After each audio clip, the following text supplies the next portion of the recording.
Doutor Eduardo, nessa parte do programa a gente fala sobre carreira. Você é o primeiro advogado que eu estou conversando no Diário de um Banker. Então você traz um outro ponto de vista, uma outra visão. E eu tenho muitos seguidores que vêm do direito, que estudam advocacia, que já são advogados, e alguns deles, ao longo do tempo, vão desenvolvendo uma paixão por investment banking, uma paixão pelo mercado financeiro. Da sua visão de advogado, sócio de uma grande banca aqui de São Paulo, é possível um advogado se tornar um bom banker? Eu acho que sim. Eu não lembro de muitos casos que aconteceram isso, mas teoricamente é possível, deveria até acontecer mais. Por quê?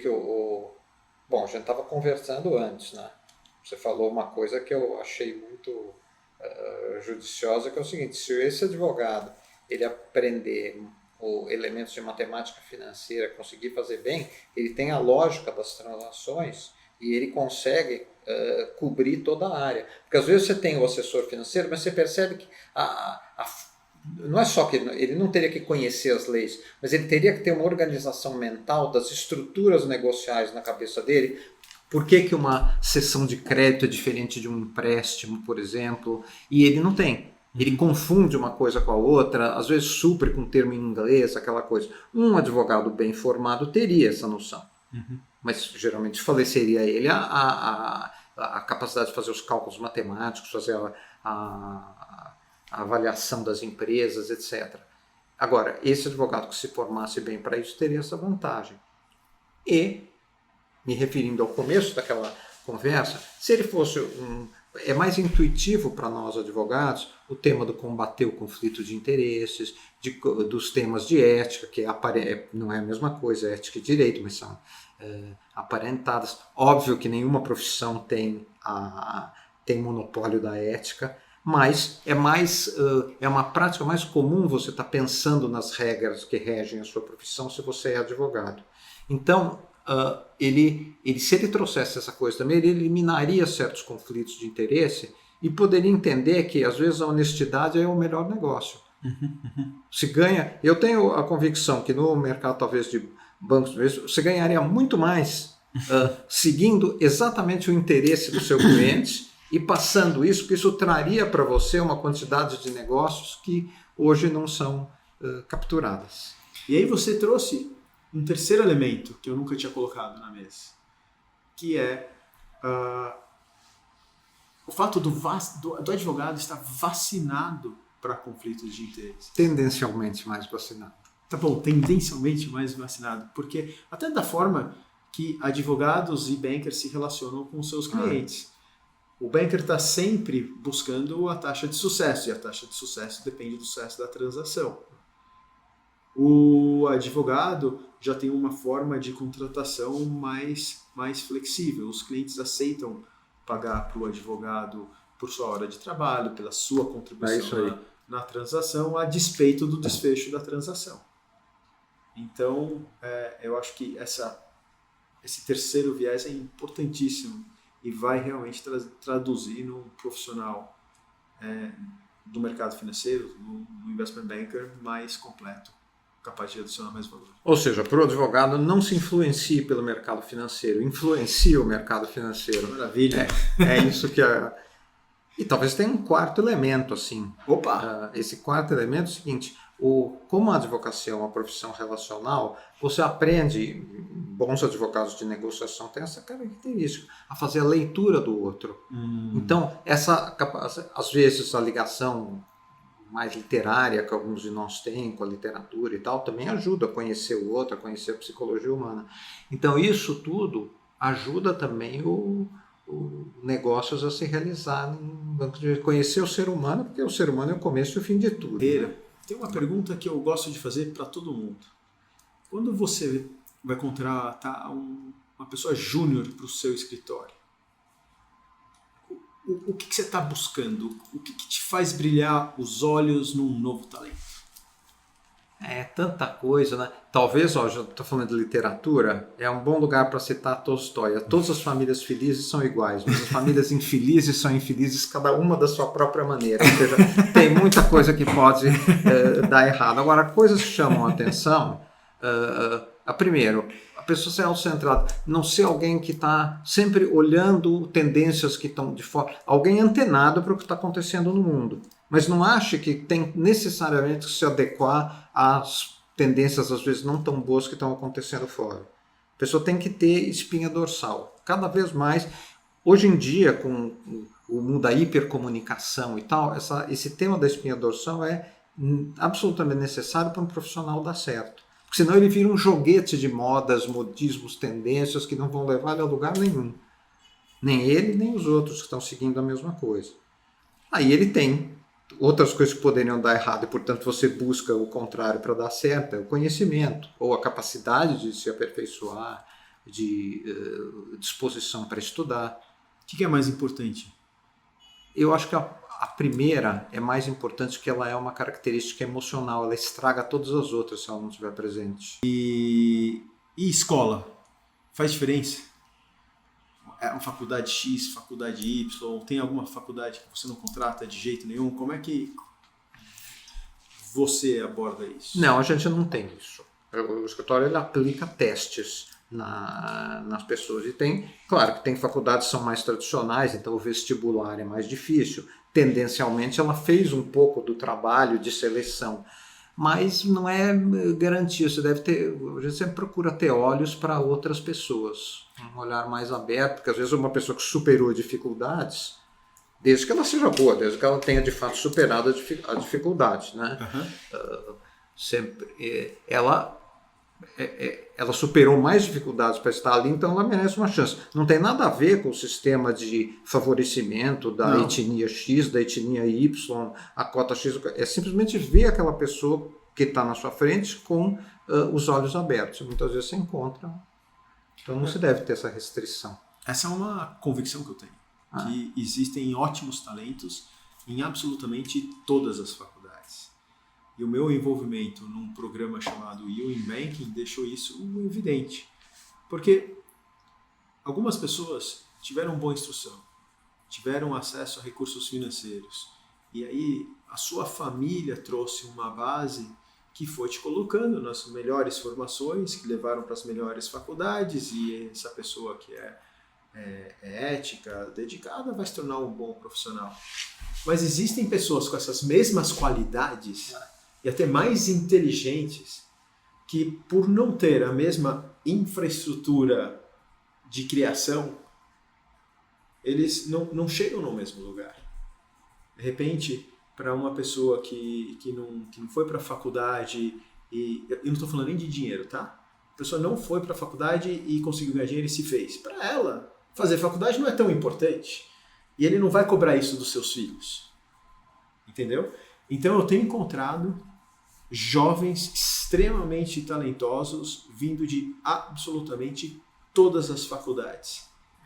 Obviamente elas chegam com uma defasagem de formação, porque você não vai esperar que uma faculdade de terceira linha vai ensinar finanças do mesmo jeito que uma faculdade de primeira linha. E o ambiente também é relevante, porque na faculdade de primeira linha de finanças, eu estou falando do meu mundo agora, você tem um substrato do mercado financeiro lá dentro, porque você tem estagiário dos grandes bancos, estagiário das boutiques, estagiário da mesa, você tem já um convívio com pessoas que se vestem como bankers, que falam como bankers, que levam isso para a faculdade. Agora, o sujeito que está na faculdade de terceira linha não tem nenhum exemplo no universo dele de como esse mercado é e de quais são as possibilidades. Então, o meu trabalho no You in Banking é treinar para ele chegar em paridade de conhecimento técnico com essa pessoa e apresentar as possibilidades e dar os exemplos. Olha, como é que a gente se comporta, como a gente fala, como a gente expõe as nossas ideias. Então você tem um reskilling de soft skills importantes para ele, a partir disso, tomar suas decisões. Dentro ou fora do mercado financeiro. É que quem chega em mim fala que quer trabalhar no mercado financeiro, né?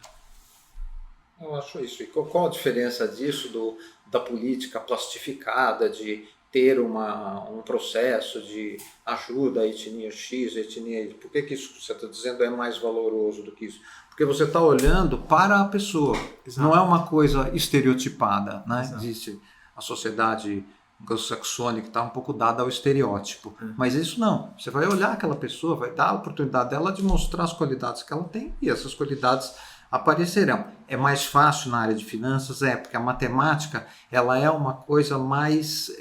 é uma lógica humana. A linguagem ela se desenvolve mais a partir da interação com outros. Então, quem teve menos oportunidade de interação tem mais probabilidade de ter problemas na linguagem.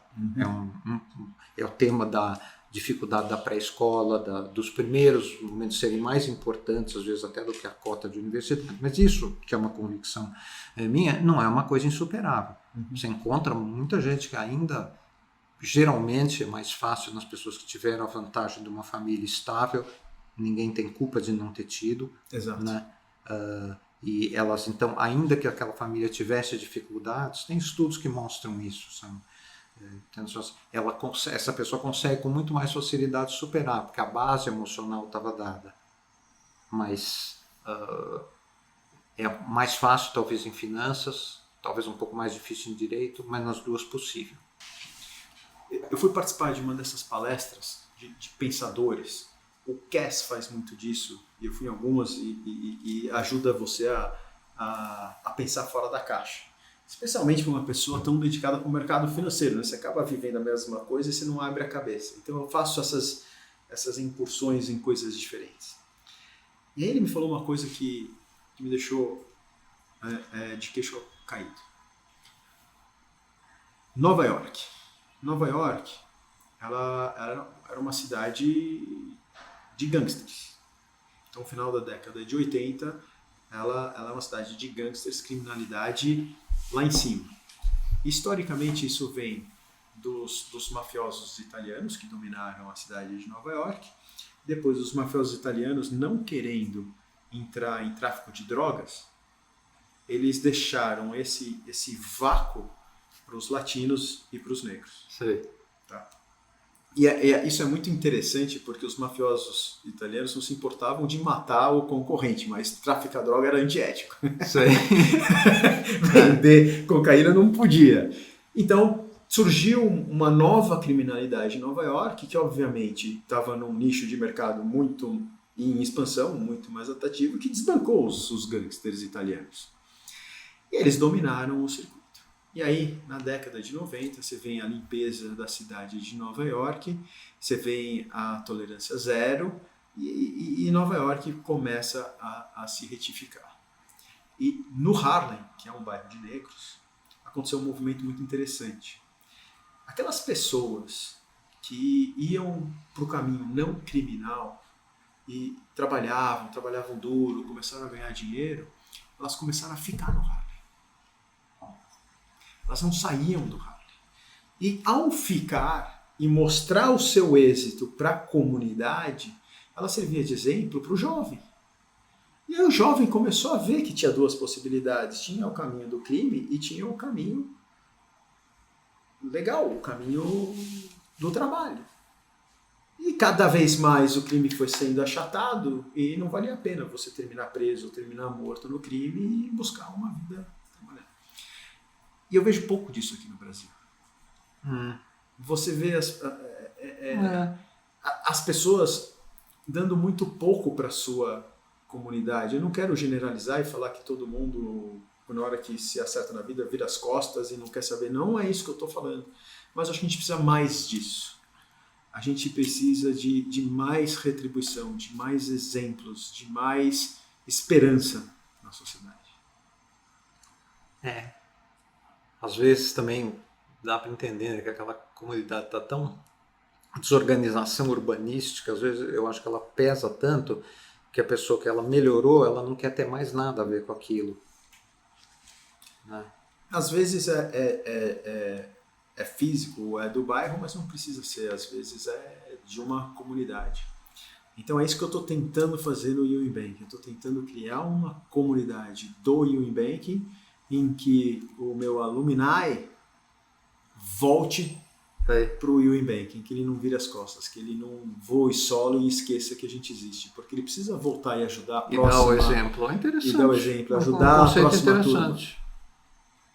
Um conceito interessante, e ainda que aquilo, claro que ele vai querer melhorar de bairro, ele vai querer melhorar de vida, mas ele esteja lá uma parte do tempo para mostrar o que aconteceu, que existe que a partir daquilo dava para ter sucesso. Porque eu acho que dá. Desde que tomando o caminho certo. E a gente vai mudando a sociedade de pouquinho em pouquinho. Que é o caminho do estudo sempre, né? De você aprender alguma coisa, que é o material que a pessoa desvalida tem para melhorar. Exatamente. Traduzindo, se você aprendeu, vem ensinar. Fazer alguma coisa que levasse, por exemplo, a esse tipo de conhecimento, seja no próprio bairro, seja aqui, aqui na St. Paul, etc., para que essa pessoa pudesse contar a experiência dela, ao mesmo tempo ensinar alguma coisa, ao mesmo tempo dar caminhos. A gente no Instituto Levi Salomão, que é um instituto lá da firma que faz, com recursos do próprio escritório, faz as atividades de ação social, patrocina essas coisas. Se você quiser conversar sobre isso, com certeza teria interesse para um projeto desse tipo. Tá bom, muito obrigado. Olha só, já está saindo negócios no nosso saindo podcast. Obrigado. A gente tem uma pergunta que o meu último convidado deixou para você. Eu vou ler para você. A pergunta foi: qual o maior desafio da sua vida, seja profissional ou pessoal, e por quê?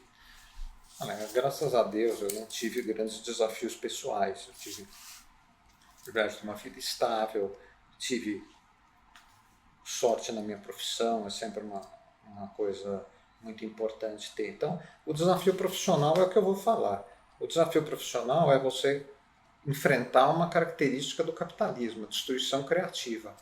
O capitalismo está sempre destruindo o seu modelo de negócios. E sempre você tem que propor um novo para você manter o que você é, para aquilo que você está fazendo ser sustentável. Quem fica parado vai ser destruído. Isso vale em negócios financeiros, vale na advocacia intensamente também. Transações repetidas, o escritório baseado num modelo só de auditorias, transações societárias, ele teria dificuldade de se sustentar por longo prazo. Então, ele está sempre tendo que buscar qual é a próxima tendência, como é que eu me preparo para a próxima tendência, ou melhor dizendo, para estar pronto para qualquer tendência. E isso tem a ver com a educação. Faz sentido estar falando isso aqui na St. Paul, né? Claro que faz. Agora, você falou isso muito no contexto do escritório, mas eu imagino que vale a mesma coisa na sua vida pessoal. Mas na vida pessoal é aquilo, né? Eu tive menos... Eu não enfrentei casamentos desfeitos, problemas na criação de filhos de resto inexistentes, entendeu? Então, é por isso que eu joguei para o lado. Eu imagino que comparativamente com outras pessoas tem mais desafios, né? O problema de um filho que tem dificuldades, que não está bem adaptado, doenças sérias na família. Mas eu vou fazer essa mesma pergunta de novo. Quanto que você, Eduardo, teve que se reinventar na sua vida? Porque o que você está me trazendo é externalidades forçam o escritório a se reinventar, ciclos após ciclos. Eu gostei da palavra que você usou, que é a destruição criativa. Mas, e você, doutor Eduardo? Olha, eu não tive ainda que... É uma boa pergunta. Eu não tive ainda que me reinventar. Seria fácil dar uma resposta diplomática, uma resposta midiática, mas eu não tive ainda que me reinventar. Então, mas se eu tivesse conhecido o doutor Eduardo de 30 anos atrás, eu teria conversado com você. Você não veria tanta diferença. Que legal. Eu não tive que passar... Até porque eu não tive essa mudança de papéis que estão na vida de tantas pessoas, que você se torna um chefe de família, aí você é uma outra coisa, aí a sua família tem um problema, você vira um resolvedor do problema daquela família. Entendi. Então eu tive menos, isso me permitiu ficar mais estável. Agora, claro que o tempo passa para todo mundo, é claro que novas fases vêm, é claro que você tem, por exemplo, um desafio de uma pessoa que sempre foi muito ativa, mas em algum momento você vai ter, e isso tem um aspecto de negócio, mas tem um aspecto pessoal também, você tem que fazer a transição para dar chance para outras pessoas. Né? Você deixa de ser tão importante, depois você é uma coisa que está lá, que está uma segurança. Num determinado momento, você ficando demais, você pode se tornar um estorvo, principalmente para uma empresa de advocacia, que as pessoas querem crescer, querem ter a posição delas. Então, esse é um desafio que eu vejo no horizonte, né? Isso, de certa forma, é uma reinvenção. É uma super reinvenção. Porque essa maturidade eu não vejo em tantas pessoas, inclusive nos clientes. O founder está lá, ele não quer abrir... Bom, a rainha da Inglaterra. Mas essa é estatutária, isso por lei ela tem que ficar, né? Ela é vitalícia a posição dela, mas aqui tem várias rainhas da Inglaterra por aí dirigindo empresas.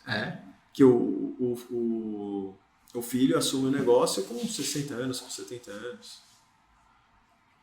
Na advocacia, assim, isso não é uma reinvenção pessoal. Tá? Depois você corta como você quiser e tal, mas vale a pena falar um pouco. Não é uma reinvenção pessoal, mas é uma reinvenção para a empresa.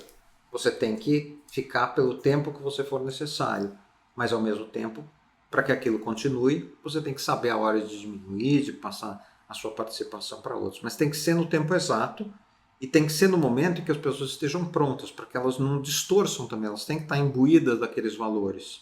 Alguns desses valores são valores racionais que são fáceis de pegar, outros são seguranças, alguma coisa da segurança, por exemplo, você ter a coisa de dizer para um cliente, olha, não vou pegar o seu caso porque não vale a pena por honorários, ou aqui a gente não faz assim, porque às vezes até atrai o cliente. Justamente isso é o que faz você se valorizar, é o primeiro passo para os outros valorizarem você, nos negócios e no amor. Claro. Então, isso aí é um desafio. Mas aí quando essa mudança vem, você é uma pessoa super ativa e tal, o que você vai ser no dia seguinte? Você se acostuma a ter uma rotina de você ir para o trabalho, ir fazer uma coisa e depois aquele trabalho, se você for lá, você vai até mesmo constranger pessoas que já estão plenamente preparadas dentro desses requisitos. De vez em quando você vai ter alguma coisa a dizer, vai ser chamado, mas não é nenhum desses casos. Então você precisa olhar para dentro de você e encontrar o seu próprio objetivo, o seu próprio valor.